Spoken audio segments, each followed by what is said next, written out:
자, 오늘 계속해서 지난 시간에 같은 본문의 내용을 가지고 시리즈로 나아가고 있습니다마는, 하나님께서 사랑하시고 능력의 종으로 사용하셨던 주의 종 사도 바울은 어떠한 자였기에 그렇게 하나님께서 한결같은 모습으로 사용하셨는가?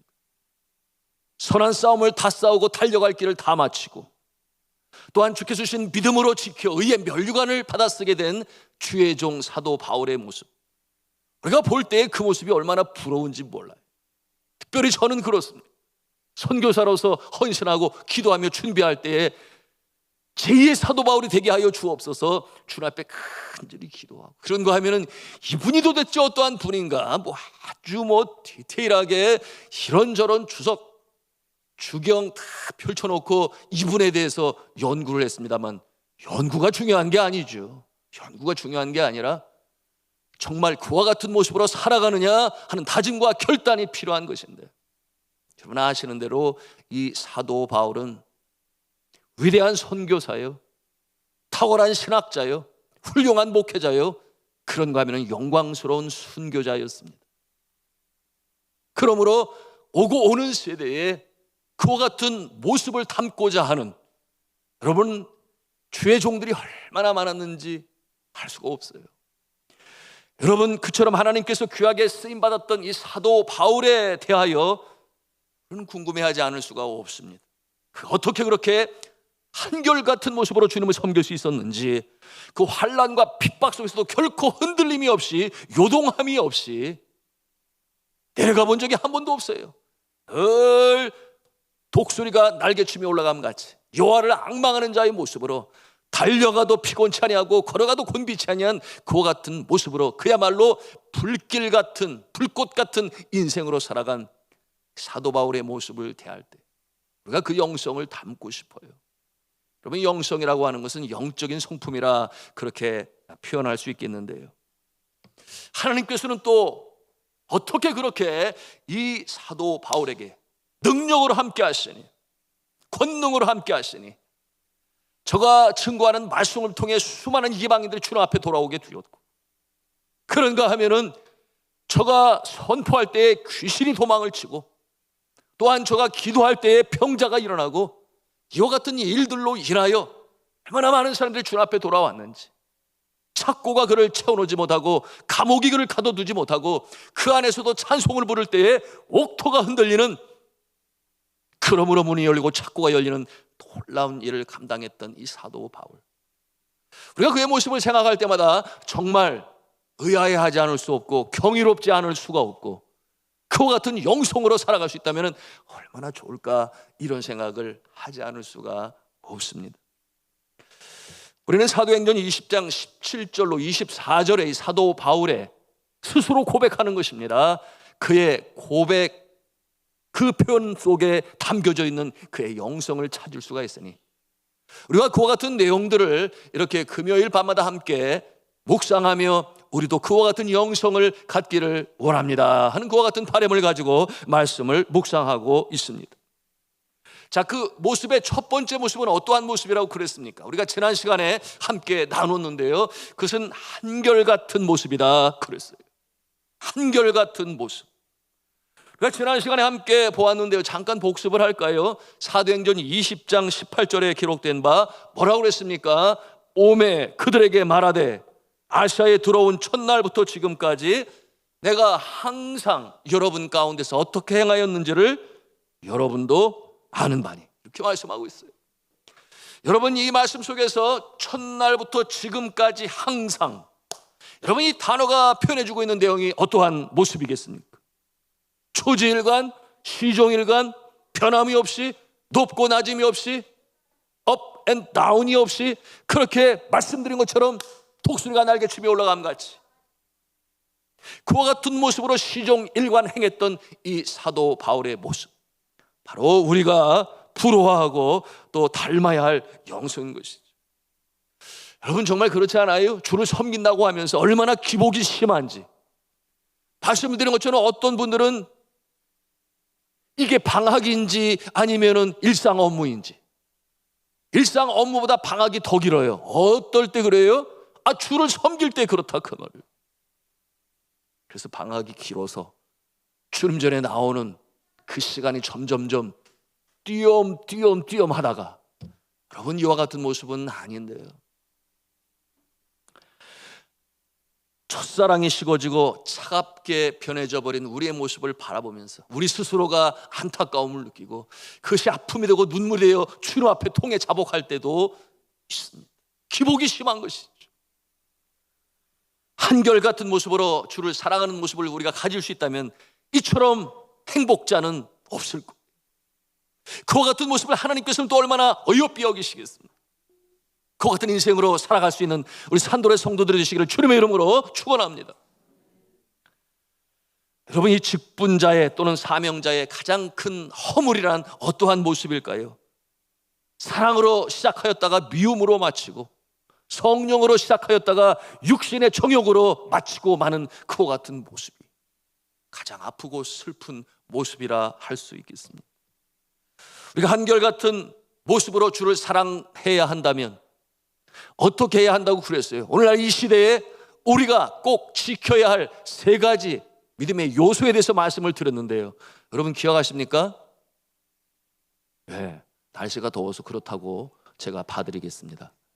여러분, 그것은 다시 한번 따라서 하겠습니다. 찬송, 기도, 말씀, 찬송, 기도. 네, 이 세 가지. 그래서 예배가 너무나 소중한 거예요. 왜냐하면 예배 시간에 우리는 찬송의 기쁨과 기도의 능력과 말씀의 소생함을 우리가 체험할 수 있기 때문에, 그래서 이 밤도 귀한 시간이요, 하나님께서 은혜를 내려주시는 복된 밤인 줄로 믿으시기를 바랍니다. 찬송할 때에, 뜨겁게 찬송할 때에 우리의 심령 가운데 염려도 떠나가게 되고, 그런가 하면은 세상의 정욕과 이 안목의 정욕으로 우리의 빼앗긴 마음을 다시금 소생시킬 수 있으니 이것이 찬송의 능력인 것이. 그런가 하면은 기도할 때는 여러분, 하나님께서 응답하실 뿐만 아니라 우리가 뜨겁게 기도할 때에 어노인팅의 역사, 성령의 기름 부으심의 역사가 있으니 하나님께서 능력을 부어주시는 줄로 믿으시기를 바랍니다. 기도의 능력이요, 하나님께서 은사로 부어주시니, 기도는 참으로 하나님께서 이 땅에 하나님의 능력을 내려주시는 통로가 된다. 그런가 하면은 말씀은 어떠합니까? 좌우의 넓은 검보다 더 예리하여 우리의 혼과 영과 및 관절과 골수를 쪼개기까지 하며 마음의 생각 같은 것을 감찰하신다 그랬는데, 여러분, 우리의 지치고 상한 심령, 말씀은 수술 도구처럼 메스가 되어 좌우의 날선 그 예리한 검처럼 우리의 심령을 수술하게 되니 아플지 모르겠어요. 그러므로 회개하게 되고 주 앞에 용서를 간구하게 되지만, 그러나 말씀을 통해 우리의 심령이 수술을 받고 다시금 소생함의 역사로 회복되는 줄로 믿으시기를 바랍니다. 그래서 찬송과 기도와 말씀은 우리가 이 한결같은 신앙으로 이어가는 데서도 너무나 중요한 요소가 된다. 그것이 바로 사도 바울의 삶이었다 하는 것을 우리가 지난 시간에 다루었어요.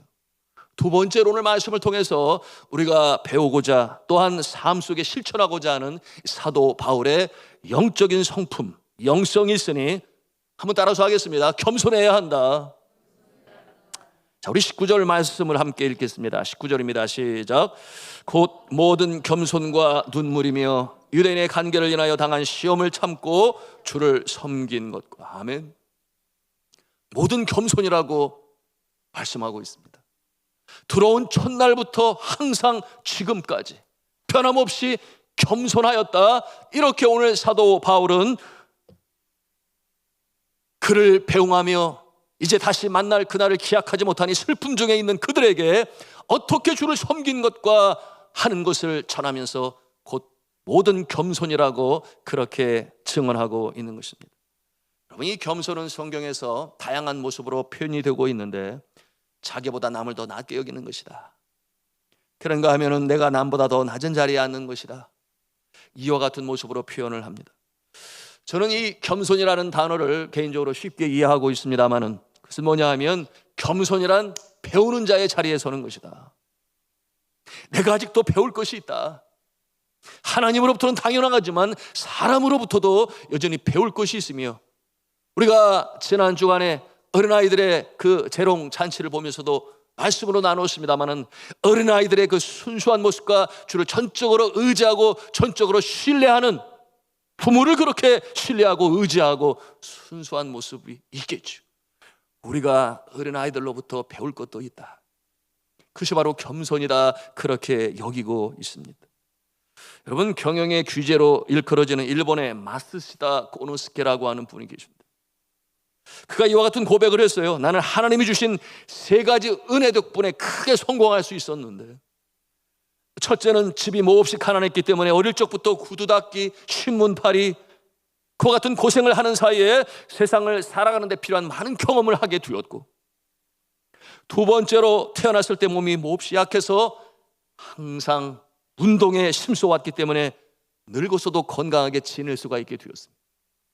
마지막 세 번째로 오늘 이 겸손의 도를 우리에게 가르쳐주고 있으니, 나는 초등학교도 못 다녔기 때문에 세상의 모든 사람들을 다 나의 스승으로 여기고 누구에게나 물어가며 열심히 배우는 일에 게을리하지 아니했다.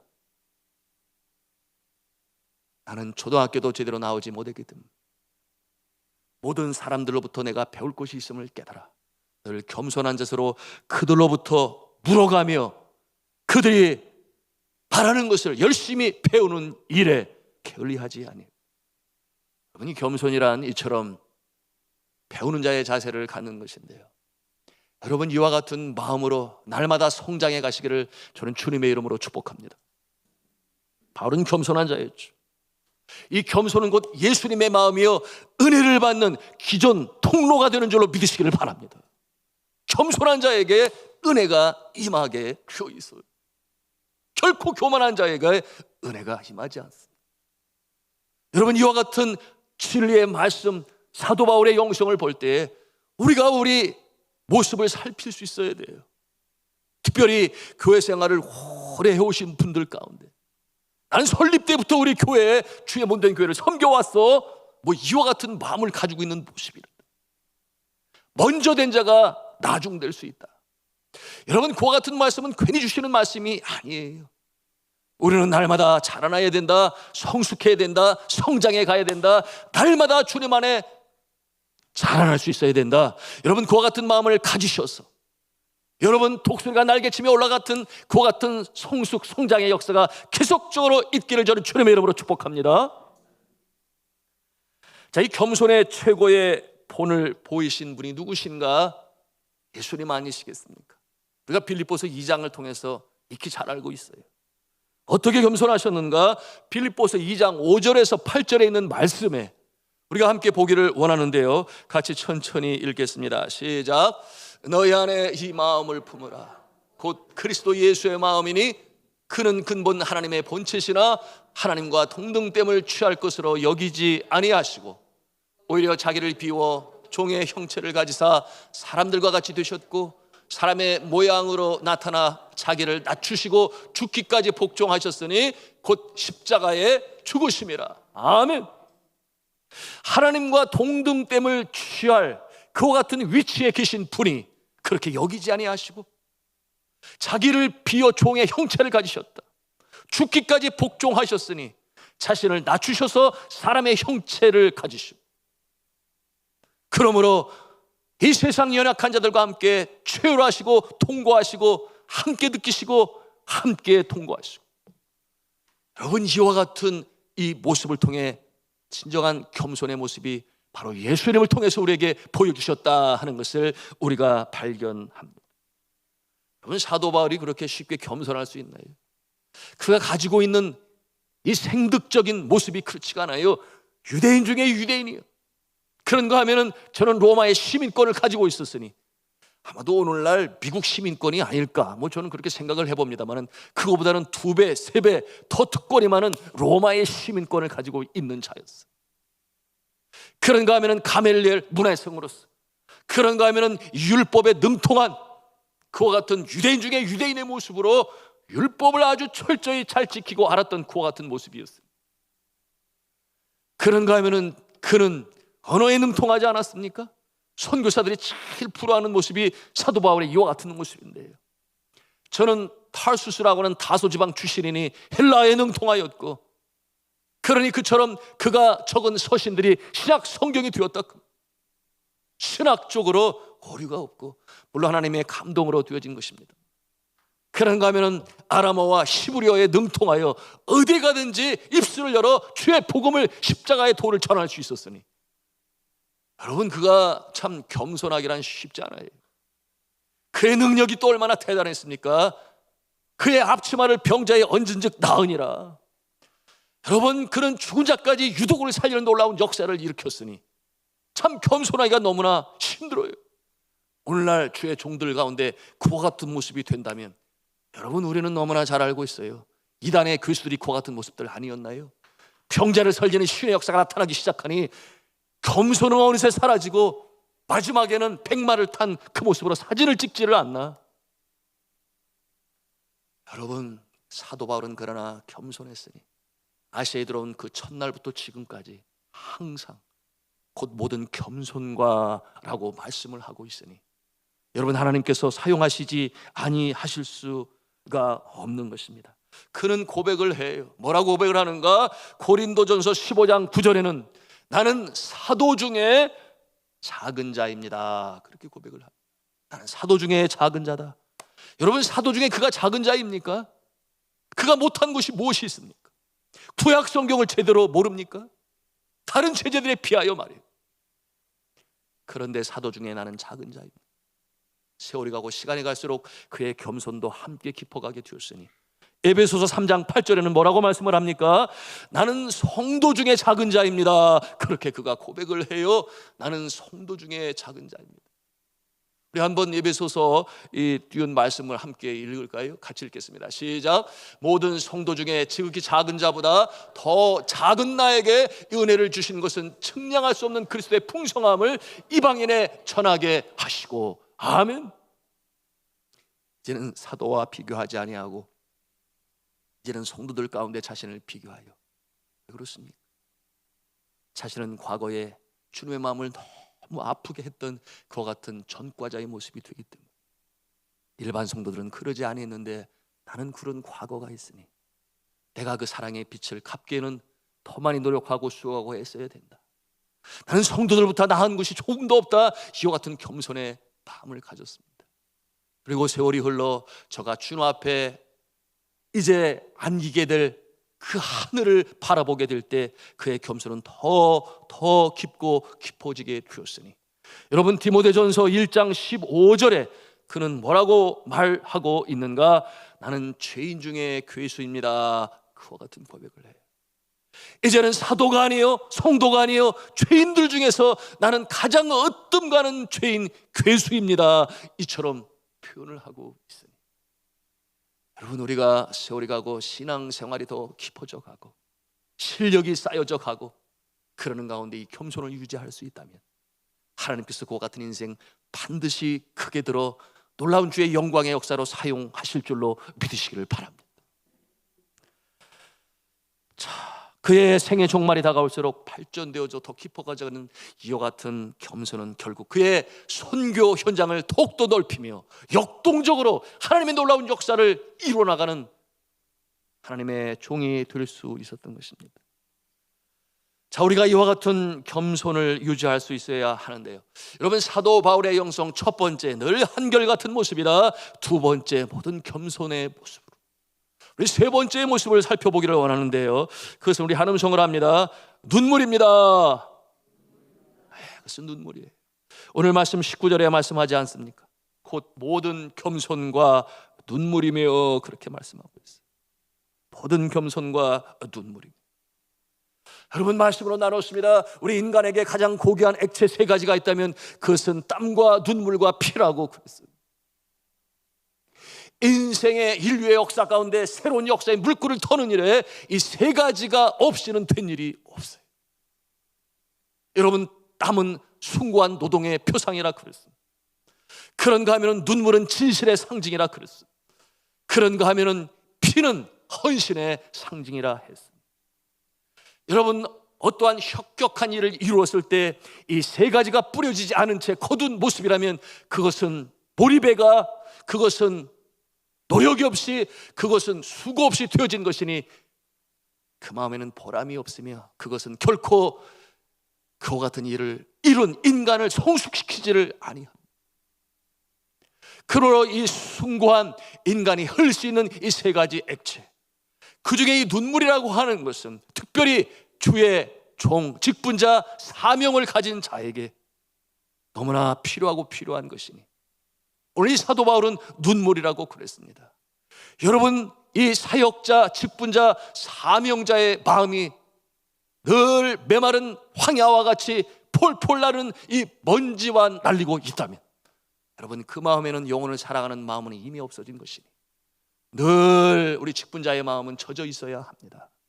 그러므로 말씀의 씨앗이 뿌려질 때에, 진리의 씨앗이 뿌려질 때에 발하고 줄기를 자라나고 잎사귀가 나고 열매가 나서 그 말씀을 통해서 더욱 성숙한 모습으로 나가게 되는, 열매를 거두는 인생이 되는 것이니 여러분, 이 눈물이 가득한 이 사도 바울의 모습을 우리는 그려볼 수 있어야 돼요. 여러분, 마른 눈으로 천국에 들어가기 어렵다고 스펄전 목사님은 그렇게 말씀했습니다. 그런데 오늘날 이 시대의 이 사명자들 가운데, 전도자들 가운데 왜 그렇게 눈물이 말라가는지 참으로 알 수가 없습니다. 석고상처럼 메말라버린 우리의 가슴이 성령의 충만으로 뜨거워질 때 그 속에 흘러내리는 눈물은 우리의 심령을 깨끗이 씻어내는 눈물이 되는 것입니다. 이슬이 되는 것입니다. 대지가 열기로 뜨거워질 때 피가 내려요. 우리의 가슴이 성령으로 뜨거워질 때 우리의 가슴에는 성령이 주시는 눈물이 흐를 수가 있는 것입니다. 혹자는 이렇게 말할 수 있어요. 예수 믿으면 행복하고 평안한데, 기쁘기만 한데 왜 눈물이 필요한가? 여러분, 그렇습니다. 그 말이 맞아요. 그런데 나의 주변에 잃어버린 영혼들을 바라볼 때, 특별히 나의 가족 안에 그렇게 주님 앞에 기도를 해도 아직도 주님 앞에 돌아오지 않는 영혼을 바라볼 때 우리는 눈물을 흘리지 않을 수가 없는 거예요. 여러분, 저는 자주 봅니다. 새벽 기도에도 눈물로 주님 앞에, 금요 기도에도 주님 앞에 간절히 간구하는 그와 같은 요정의 눈물 뒤편에는 아직도 돌아오지 않은 오라버니가 있고, 아직도 돌아오지 않은 가족이 있으니, 돌아오지 않은 부모가 있고 남편이 있으니 그처럼 눈물로 간구하게 되는, 여러분, 진정한 전도자의 마음에는 눈물이 마를 날이 없어요. 왜냐하면 아직도 주님의 은혜에 들어오지 않은 그와 같은 모습이 나의 가족에, 그리고 나의 이웃에, 나의 직장에 그와 같은 모습이 있으니 말이에요. 저희 장모님은 집안의 유일한 예수를 믿는 자였어요. 물론 그와 같은 모습이 여러분들 중에도 몇 분은 그러실 거예요. 그런데 어머니가 돌아가시기 전에 저희 장모님에게 예수를 믿어야 된다, 유언으로 남겼으니, 여러분, 그 유언을 남길 때에 이 7남매의 자녀들 중에 가장 장자가 되는 자, 이 장남이 그 자리에 없었어요. 장남은 아주 효가 지극하신 분인데 어머니의 유언을 받들어 집안이 그렇게 될 것인데 그 자리에 없으니 참으로 이 장남의 역할은 너무나 중요하다, 또 그와 같은 모습을 통해서 생각하지 않을 수가 없어요. 그러니 그 어머니는 무속 신앙인이었습니다. 그런데 살다 보니 아니다, 예수만이 참 구세주다라는 것을 알게 되니 그와 같은 유언을 남기시지 않았겠습니까? 그런데 홀로 신앙생활을 하니, 여러분, 예수를 믿고 나니 천국이 그 마음에 임하고 너무나 귀하고 소중한 것인데 가족들, 동기들이 그러지를 못해요. 그래서 기도하고 눈물로 주님 앞에 간청을 하고. 근데 집안에 대소사가 주로 언제 있습니까? 주일에 있지 않아요? 늘 주일에 있어요. 그런데 사랑으로 섬겨 그들의 마음이 돌이켜 주님을 믿게 해야 되는데 이 사명을 자신이 갖고 있다 생각하니 왜 그렇겠습니까? 먼저 주님 앞에 주님의 구원받은 자가 되었으니까. 그러니 이 주일날 대소사를 제사상이겠죠. 그 일에 참여를 해야 되는데, 그래서 주일날 제일 먼저 일부 예배를 드리고 그리고 그곳에 참여하기를 한 번도 빼뜨린 날이 없다 그랬어요. 물론 딸이기 때문에 제사상에 절을 하지는 않습니다만은 정성으로 정성으로 섬기고, 또한 그곳에서는 눈물로 주님 앞에 간구하기를 몇 년이 흘렀는가? 30년이 흘렀다 그래요. 30년. 그런 가운데 남편을 예수 믿게 되니 그것이 감사하고, 자녀들을 예수 안에 주의 말씀으로 양육하게 되니 자녀들이 잘 되는 역사를 체험하게 되었는데, 동기들은 그렇지 아니. 30년이 흐르고 눈물로 기도하는 가운데 마침내 장남이, 그리고 이 장남의 가족들까지 주님 앞에 돌아오게 되었으니 할렐루야 아니겠습니까? 그리고 그의 아버지가 되시죠. 예, 친정 아버지까지 예수님을 믿게 되고, 그래서 그때로부터 제사를 드리는데 교회에서 이제는 장례를 맡고 치르게 되니 정말 할렐루야 아니겠습니까? 여러분, 오늘날에도 이처럼 가족의 행가 기도 복음화를 위하여 눈물로 간구하는 여족의 기도가 있고 남족의 기도가 있는데, 여러분, 이 눈물이 아버지 하나님께서 우리 성령으로 마음에 주시는 마음이니 이 눈물이 넘치시는 그와 같은 모습이기를 주님의 이름으로 축복합니다. 그것이 바로 오늘 사도 바울의 모습을 통해서 우리가 발견하는 것입니다. 여러분, 시편 기자는 말씀을 합니다. 나의 눈물을 주의 병에 담으소서. 나의 눈물을 주의 병에 담으소서. 이게 무슨 말씀이에요? 우리가 기도가 차기까지 구하라, 그런 말씀이 있어요. 그 모습을 우리는 이 솔로몬 왕의 1000번째의 모습을 보면서 끈질기게, 보통 쉬었으면 벌써 쉬었을 텐데 그러지 아니하고 기도의 차기까지를 구하라. 여러분, 그와 같은 모습은 눈물이 차기까지 구하라 하는 말씀과도 일맥상통하는 것이니, 그러니 나의 눈물을 주의 병에 담으소서. 시편 56편 8절에 있는 말씀. 눈물이 찰 때까지 주님 앞에 드릴 때에 주님께서 놀라운 응답의 역사로 주시는 줄로 믿으시기를 바랍니다. 우리가 예수님의 생애를 볼 때마다 우리에게 감동을 주는 것이, 물론 여러 가지 십자가의 사건, 나를 위하여 십자가에 달려 돌아가신 예수 그리스도의 그 모습, 또한 그 가운데서 죄인의 모습으로 십자가에 달려 돌아가시니 끝까지 등장하지 아니하시고 아픈 마음으로 지켜보시는 하나님 아버지의 모습을 생각할 때 내 마음에 감동이 일어요. 그런데 또 다른 편으로 예수님의 생애에 우리의 감동이 많은 것이 있으니, 가장 짧은 구절로 이루어진 예수님의 모습, 예수께서 우셨다, Jesus wept 라고 하는 이 두 단어로 이루어진 구절이 있어요. 예수께서 우셨다. 예수님께서 왜 우셨겠습니까? 나자로의 무덤 앞에서 사망에 쏘는 것을 이기지 못하고 그처럼 슬피 오는 인생을 바라보실 때에 하나님께서 원래 그렇게 만드시지 아니하셨는데 내가 이 일을 위하여 이 땅에 왔다, 연민의 정을 가지고 그를 바라보실 때 저가 우셨다. 그런가 하면은 죄악으로 말미암아 이제 무너질 예루살렘 성을 바라보면, 그 예루살렘 성 돌 위에 돌 하나도 남기지 않도록 그 주 70년에 이 타이투스 장군에 의해서 예루살렘 성이 무너지게 됩니다. 그 모습을 미리 바라보시는 예수께서 예루살렘아 예루살렘아 탄식하며 우셨다 성경은 기록하니, 여러분, 예수님도 우셨습니다. 우리가 그와 같은 모습을 바라볼 때에 나라와 민족을 가슴에 끌어안고 눈물을 흘릴 때에 이 나라와 민족이 다시금 일어설 줄로 믿습니다. 그런가 하면 나 자신의 연약하고 못난 성품, 베드로의 성품, 나는 주님을 알지 못하고 회개의 눈물로 주 앞에 들 때에 우리를 다시금 회복시키시고 사명으로 맡기시는 놀라운 역사가 나타날 줄로 믿습니다.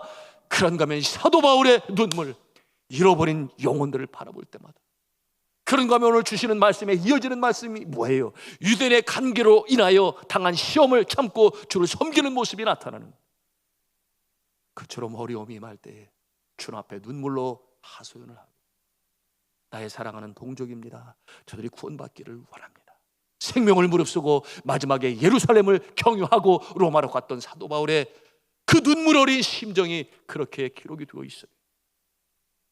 여러분, 우리가 주님 앞에 울어야 돼요. 말씀드린 것처럼 아직 주님의 은혜 안에 들어오지 못한 나의 남편과 나의 아내, 또는 나의 자녀, 나의 동기들, 그리고 여러분의 부모님이실 수도 있겠지요. 그와 같은 영혼을 바라보면서 주님 앞에 돌아오게 하여 주옵소서. 눈물로 간구할 때 응답의 역사가 나타날 줄로 믿으시기를 바랍니다. 이제 우리가 말씀을 맺기를 원합니다. 여러분, 오늘 우리에게 주시는 사도 바울의 영성 두 가지는 무엇이었습니까? 하나는 겸손이라고 그랬어요. 또 한 가지는 눈물이라고 그랬습니다. 여러분, 오늘날 이 시대에 눈물이 메말라버린 시대, 눈물은 그저 추한 것처럼 여기는, 그러므로 행복만을 추구한다 하지만 정작 우리의 영성은 빼빼 말라가고 말라버린 심령이 되니 그야말로 먼지만 폴폴 날리는 그 같은 광야의 심령이 되니, 사랑하는 성도 여러분, 우리의 심령이 늘 젖어 있기를 주님의 이름으로 축원합니다. 그러므로 말씀이 뿌려질 때마다 발아하고 자라나고 열매를 맺어 주님의 마음을 품고 살아갈 때 하나님의 위로하심과 하나님의 복주심이, 하나님의 회복하심이 여러분의 삶을, 여러분의 심령을, 여러분의 영성을 이끌고 나가시기를 저는 주님의 이름으로 축원합니다.